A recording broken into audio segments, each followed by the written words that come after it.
So ஃப்ரிட்ஜ்ல காய்கறிகள்லாம் store பண்ணி வைக்கிறதுக்காக ரீசென்ட்டா மீஷோலருந்து இந்த ஒரு பாக்ஸ தான் ஃப்ரெண்ட்ஸ் ஆர்டர் பண்ணியிருந்தேன். நம்ம என்னதான் காய்கறிகள கவர்ல போட்டு வச்சாலும், அது கொஞ்சம் தண்ணி விட்டு அழுகி போற மாரி தான் இருந்தது. ஸோ அதுக்காக தான் இந்த ஒரு பாக்ஸ ட்ரை பண்ணலாமே அப்படின்னு வாங்கியிருக்கேன். ஸோ இதுல வந்து பார்த்தீங்கன்னா, மொத்தமா 8 பாக்ஸஸ் வந்தது ஃப்ரெண்ட்ஸ். மேல வந்து லிட்டோடவே இருக்கு.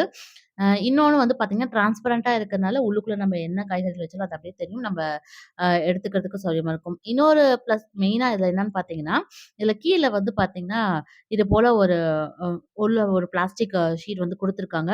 அது வந்து நம்ம காய்கறிகள உள்ள போட்டு வச்சாலும், அந்த தண்ணி வந்து அதுல வரக்கூடிய தண்ணி வந்து கீழ ட்ரெயின் ஆயி போயிரும். அதனால காய்கறிகள் மேல படாம இருக்கிறதுக்காக அந்த ஒரு ட்ரே வந்து குடுத்துருக்காங்க.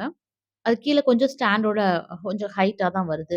ஸோ, அதனால ஓரளவுக்கு காய்கறிகள் வந்து தண்ணி படாம அழுகி போகாம இருக்கும் அப்படிங்கிறதுக்காக தான் இந்த ஒரு பாக்ஸ் வந்து வாங்கியிருக்கேன். அது குவான்டிட்டி வைஸ் பார்த்தீங்கன்னா, ஒரு 1/2 கிலோ அளவுக்கு இருக்கக்கூடிய காய்கறிகள் வந்து நம்ம உள்ள போட்டு வைக்க முடியும் ஃப்ரெண்ட்ஸ். உண்மையாலுமே பாக்ஸ் நல்லா நல்லா ஏர்டைட்டா தான் இருக்கு. ஆனா, எனக்கு இது வந்த ஒரு 8 பாக்ஸ்ல வந்து பார்த்தீங்கன்னா, ஒரு 2 பாக்ஸ் மட்டும் கொஞ்சம் மூடி வந்து லூஸா இருக்கு. மத்தபடி ஓகேவா தான் இருக்கு. ஸோ, ரூ. 304க்கு ஒரு வொர்த்தான ப்ராடக்ட்னே சொல்லலாம்.